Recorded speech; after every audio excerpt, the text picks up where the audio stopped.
Primero que nada, muy buenos días, espero que se encuentren muy bien. Les quiero contar que el objetivo de este video es poder hacer una retroalimentación de la última clase que tuvimos previo a las vacaciones de invierno y también obviamente de la última guía que ustedes tuvieron que realizar, la cual era de la clase número 4, que era de literatura renacentista y la revolución científica.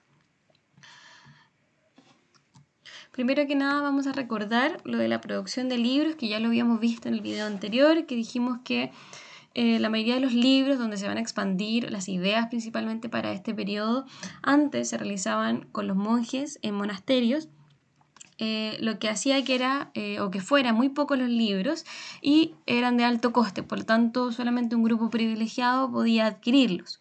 Estos también se comenzaron a realizar en las ciudades cuando comienza la idea de los burgos y por lo tanto de igual manera estaban destinados a ciertos grupos como los prelados, los señores y los reyes. Como dije antes, solamente un grupo privilegiado podía adquirir estos libros. Hasta que Johannes Gutenberg crea la imprenta de tipos móviles, que dijimos que era una especie como funcionaba mi timbre, que está escrito en un lugar algo. En este caso, la mayoría son letras de algún material que pueda borrarse después la tinta. Se le echa esta tinta a estas letras y se va copiando y pegando en un papel. Es como funciona el timbre. Se le echa tinta y el timbre traspasa lo que dice a un papel. ¿Qué va a provocar esto? Que se difunda por toda Europa no solamente la imprenta, sino que también va a ayudar a que se difundan las ideas del humanismo, del Renacimiento para finales de la Edad Media y principios de la Edad Moderna. Ojo que no se desecha la cultura manuscrita, o sea, los libros que habían hecho por los monjes, sino que ahora se va a comenzar a reproducir en mayores cantidades. Lo que tenían de actividad era primero un cuadro comparativo que hablaba de algunos autores que era de la literatura renacentista.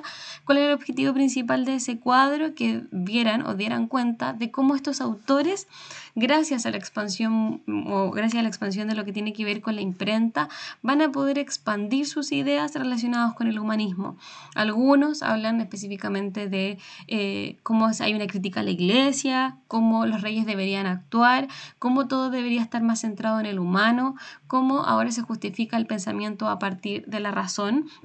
Y la mayoría de los autores tiene una idea basada en el humanismo o el renacimiento, ya sea por su relación con la importancia del hombre o también por el uso de la razón. Eso quiere decir que la idea es justificar todo a partir de lo que uno ve, más que de algo que no pueda ser comprobado. Y ahí es donde nace o aporta la ciencia moderna y el pensamiento científico. Ustedes tenían algunos documentos donde tenían que sacar algunas ideas y responder unas preguntas. Por ejemplo, el documento 3 hablaba del modelo mecánico, donde se expresa una confianza constante en la razón.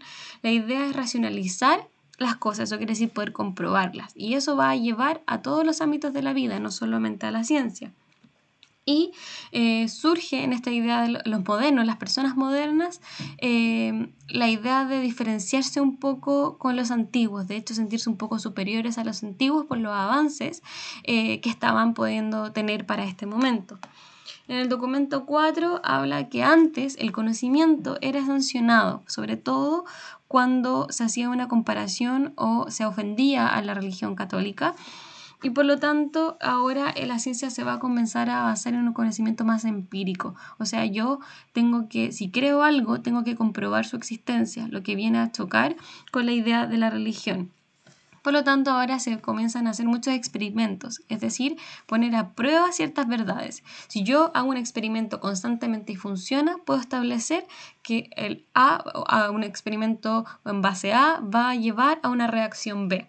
En cambio, si no puedo ver que esto se repita en el tiempo, no puedo comprobar que eso es una verdad. Por último, el documento 5 habla que siempre algo tiene que estar fundamentado en la teoría. Si yo iba a llevar a la práctica algo, tiene que estar fundamentada en una teoría que pueda comprobar ese funcionamiento. Y antes de convertir algo en una regla o ley, se tiene que verificar experimentando a varias veces. Lo que habíamos dicho del documento anterior, que se tiene que hacer varios experimentos para decir si A va a hacer la reacción B, para ver si sucede constantemente. Entonces, la idea general de esto, si se dan cuenta y se repite harto, es la idea de comprobar, de que hay que experimentar y que para llegar a una verdad debe haber un experimento previo que compruebe esa verdad, lo que obviamente viene a chocar con la Iglesia Católica. Y eso es muy importante porque recuerden que para la Edad Media una de las cosas más importantes era la Iglesia Católica. Entonces, esto lo había puesto en la diapo anterior de cómo obtengo este conocimiento. Dijimos que el método científico hablaba de observar, de experimentar y de razonar. Y ahí volvemos a la idea del experimento constante para poder comprobar algo. Entonces, esto nos lleva a uno de los avances que tiene que ver con este caballero, que es Galileo Galilei, el cual crea este documento que es el diálogo sobre los dos máximos sistemas del mundo, tolemaico y copernicano, y la idea era un poco hablar o considerarse la idea de en qué parte nosotros estamos en el universo. La Tierra es el centro o el Sol es el centro. Y frente a esta teoría va a ser considerado el padre de la ciencia. Es uno de los inventores del telescopio y de hecho por eso puede comenzar a discutir esta temática. Como también va a estudiar astronomía y va a confirmar la teoría copernicana. ¿Qué tiene que ver Copérnico con Galileo Galilei? Copérnico es un astrónomo polaco y él va a elaborar la teoría heliocéntrica. ¿Qué quiere decir la teoría heliocéntrica? De que no es la Tierra la que está en el centro del universo, sino que es el Sol y los demás planetas giran a su alrededor. Mientras que para esa época, Edad Moderna, Edad Media, principios de la Edad Moderna, se considera la teoría geocentrista o geocentrismo, donde la Tierra es el centro. Nicolás Copérnico le va a presentar esta teoría heliocéntrica al Papa Clemente VII, pero esta va a ser rechazada por la Iglesia y de hecho su libro va a ser considerado uno de los libros prohibidos para 1616. Ptolomeo es quien establece esta teoría de la Tierra como el centro del universo y va a ser la que va a predominar para ese momento. ¿Por qué se considera mucho esta teoría geocéntrica? Porque para ese momento, como lidera la Iglesia Católica en el pensamiento, si Dios creó al humano y por lo tanto el humano vive en la Tierra, obviamente la creación de Dios tiene que ser lo más importante, que en este caso sería la Tierra al centro de todo. Entonces, alguna de las preguntas que hablaba la guía era para comprobar cómo reaccionó la Iglesia Católica ante los descubrimientos, no solamente el de Copérnico, que es el creador de la teoría heliocentrista, sino que también cuando Galileo Galilei puede comprobar a través de este telescopio, de la creación del telescopio, esta teoría.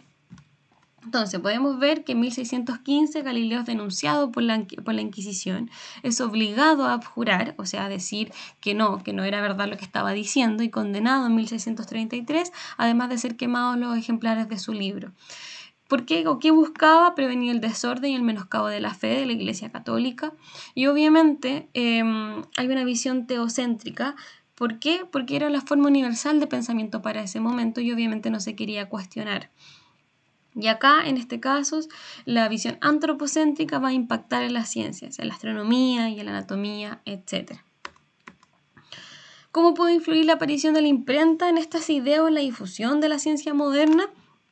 Podemos decir que gracias a la imprenta, estas ideas de Galileo Galilei o como él había comprobado con lo de Copérnico o muchas otras teorías que se van a dar para ese momento, van a ser ayudadas por la imprenta, porque así muchas personas, no solamente de los círculos más adinerados, van a poder adquirir este conocimiento y también van a influir mucho en la opinión pública, pese a que la Iglesia va a querer esconder, como dije antes, quemar ciertos libros que tengan que ver con esas teorías. De igual forma, estas ideas se van a comenzar a expandir. Esto lo vamos a ver un poco más adelante cuando la Iglesia Católica entra en crisis con la reforma religiosa, como también la imprenta va a ayudar a expandir también estas ideas. Espero que les haya quedado claro la importancia de la revolución científica, cómo comienza a cuestionarse el modo de ver la vida para ese momento y comienza a utilizarse este método científico para comprobar las cosas, lo cual va a ser ayudado por la imprenta que va a servir para poder expandir estas ideas. A continuación voy a realizar el video que tiene que ver con la próxima clase para que les ayude a realizar en este caso la guía del siguiente tema.